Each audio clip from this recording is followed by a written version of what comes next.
Welcome to the STR Home Financing Podcast, where we believe a legacy is something you build, not just something you leave behind. And now, here's your host, Jeff Chisum. Hey, welcome to the STR Home Financing Podcast. My name is Jeff Chisum. This is episode 54, and today I'm excited to welcome back a repeat guest, Ryan Bakke, CPA extraordinaire, not just CPA extraordinaire, STR friendly. He's an expert when it comes to working with investors in the short-term rental asset class. So excited to have you back, Ryan. How are you? Good. How are you, Jeff?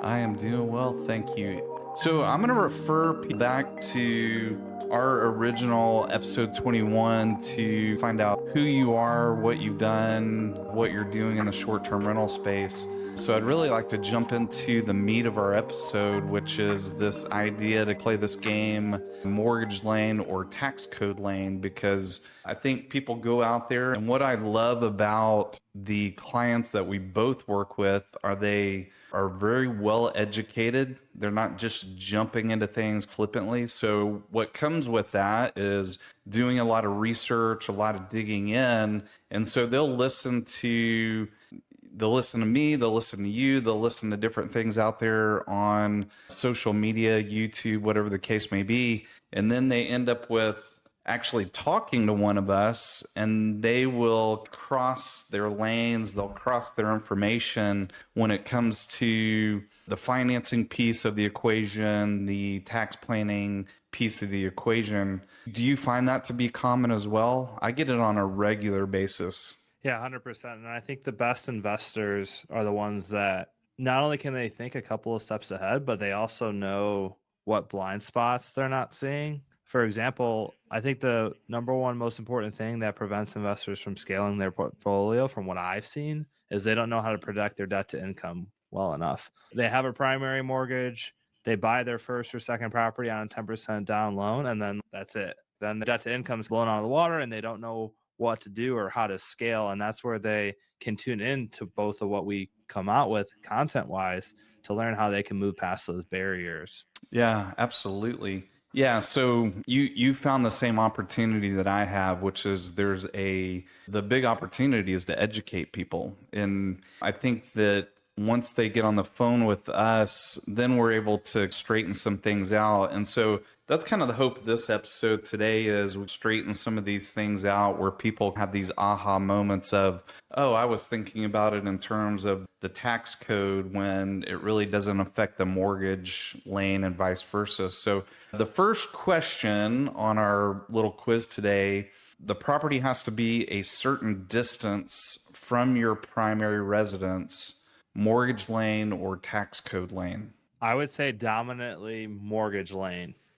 From a tax perspective, the IRS doesn't care whether or not the rental property is near your primary or further away from your primary. Of course, when it comes to more nitty-gritty stuff like material participation and how many hours you're logging, they're going to scrutinize that a little bit and say, the property's 1,000 miles away from you. How much time could you really be spending on it if it's so far away?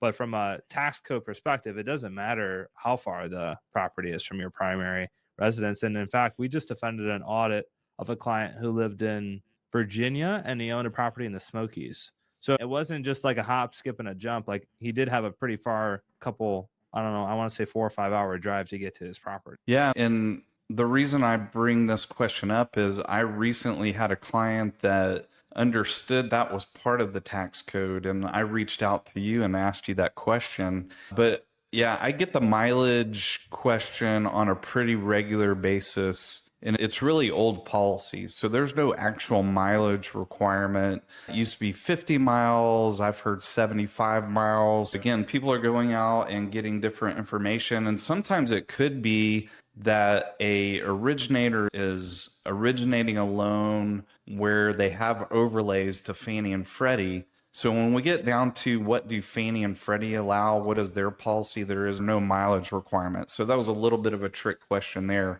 So yeah, if you hear that out there, it doesn't exist. And if a loan originator did bring that up, you may ask, was that just an overlay that you have or your investor has above and beyond Freddie Mac, Fannie Mae? So next one, you have to stay in the property at least 14 days, mortgage lane or tax code lane. Why can I say both for every answer? So from a mortgage perspective, and correct me if I'm wrong, but for a secondary home loan, the lender wants to see that you're going to stay in the property for personal use for at least 14 days out of the year. No, Incorrect. Okay. Incorrect. Well, see, I stand corrected. So stay in your lane, Ryan. From a tax perspective, though, the IRS doesn't want you staying any days in your property.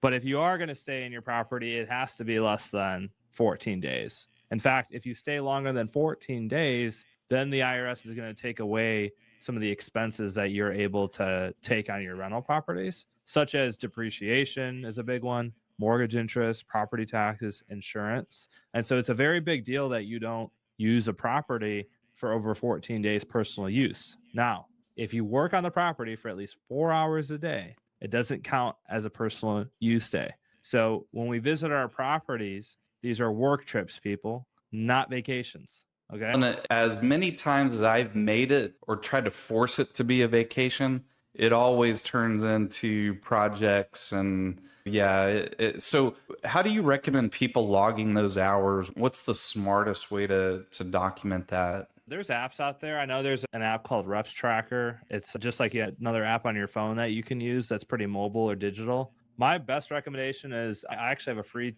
spreadsheet you can grab on my website. Just go to taxstrategy365.com. And I have a spreadsheet that tells you like what hours count, which ones don't, how do you track those. But yeah, even just as simple as a Google spreadsheet that you keep in the cloud, you can add to your hours that way. Nice, nice. So yeah, I'm glad you touched on excluding those work days from your personal days and the importance of tracking that, because yeah, you don't want to be in a situation where you use up those personal use days and you're actually out there working on the property. Now, have I seen something where there's a calculation based on percentage of the days booked in relation to how many days that you stay there, or am I making that up? No, you're right. Yeah, it's a little more advanced, but the personal use days, everybody gets 14 days.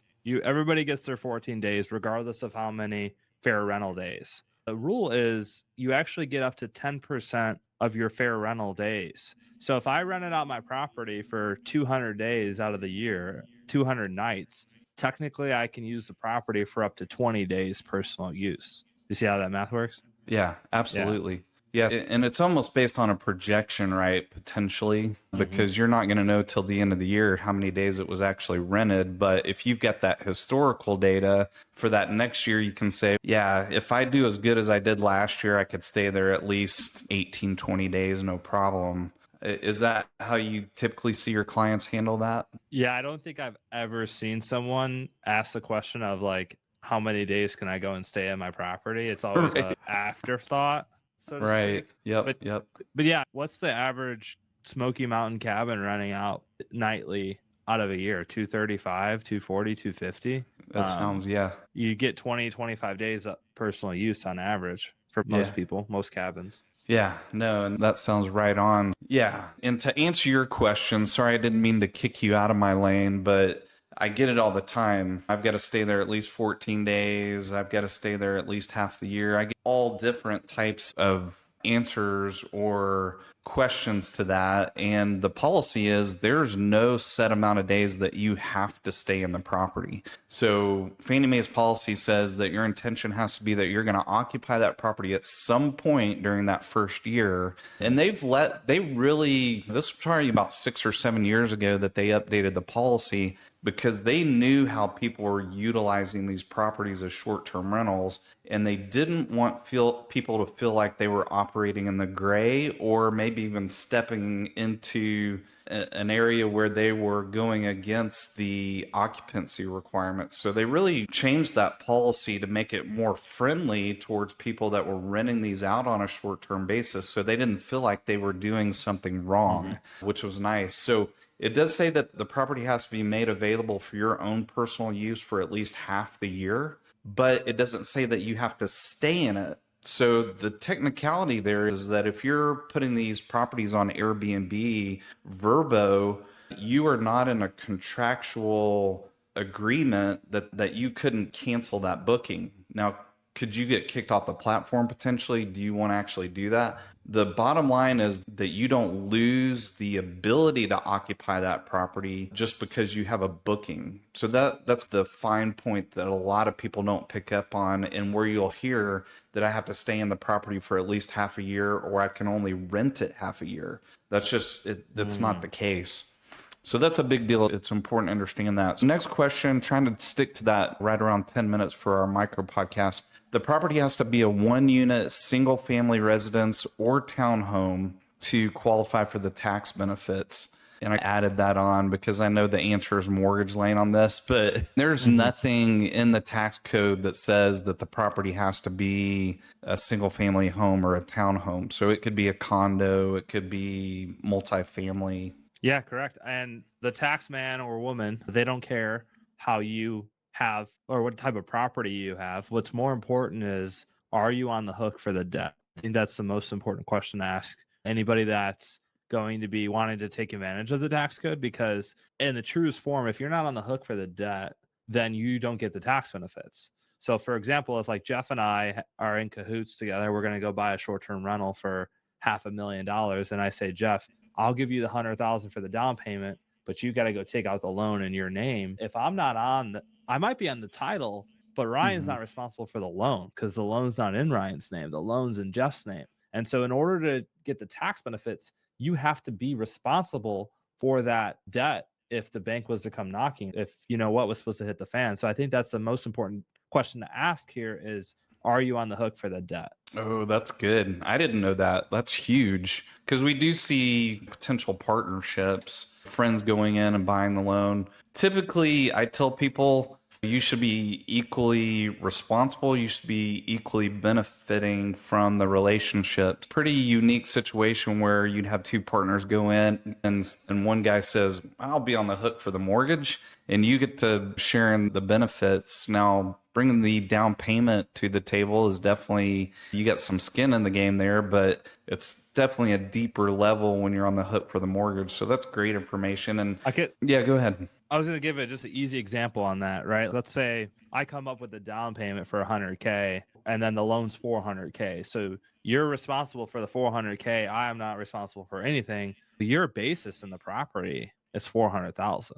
My basis is 100,000, which means I can only get tax benefits on 100K. You can get tax benefits on 400K.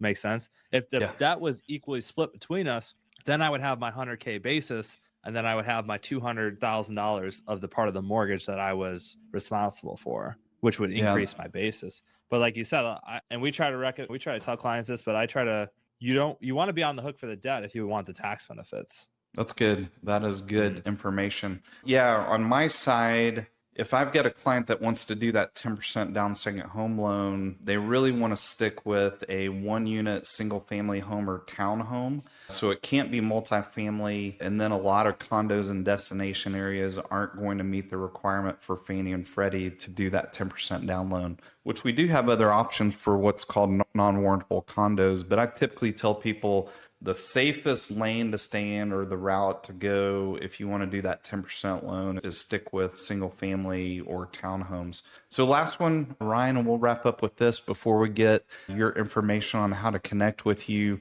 You have to log your hours to prove it's a second home, mortgage lane or tax code lane. I know from a tax perspective, you do not have to log any hours to prove that it's a secondary home. I don't know what it is from a mortgage lane. That's a good question. Mortgage lane, you don't have to log any hours. And I tell clients up front, because we'll get people that really want to cover their basis. And how do I prove that this is my second home? Your intention going into the deal can't be that you're going to turn right back around and lock in a long-term tenant. That's where you would get in trouble. That's where you're trying to play the system. And if Fannie Mae Please came knocking at the door, whatever the case may be, and they found within that first year that you put a long-term tenant in it, you better have some really good reasons why your circumstances changed and you weren't going to occupy that property as your second home anymore. Now, the other thing that I would add to that is your commitment to that second home occupancy is for the first year. And then after the first year, you're released from that. So if you wanted to put a long-term tenant in it, or we get a lot of clients that ask about midterm rentals. Midterm rentals typically are going to involve some type of lease agreement. So, you've got a legal document in place where you can't just say, hey, we want to stay in it next weekend. And they're in the middle of their 30-day stay, their 60-day stay, 90-day stay. That would be another example of where people might get themselves in trouble. But yeah, I guess logging hours only comes into play on your side when you're talking about personal use versus working on the property, that sort of thing. Now we're getting into the insurance and legal lane, because if you're gonna be renting out a property that was once your primary, I think there's some legal things to be said there, but also better check the insurance coverage. Yes. Because I know a lot of people, myself included, where the first homes we bought were 5% down FHA or VA or conventional loans. And from my understanding, the insurance policy that I originally got on that property is probably not going to cover commercial use or renter use, right? No, that's great. That's a great point. You're going to have to flip that from a homeowner's policy to a landlord policy. Or if you're doing short-term rentals, making sure that you're adding that short-term rental rider, because we run into that with underwriting where people go out to secure an insurance policy. They tell their insurance agent, hey, I'm buying an investment property in 30A. And they automatically go to, let's get you a landlord policy. We present a landlord policy to an underwriter on a second home occupancy loan. They're going to say, wait, what?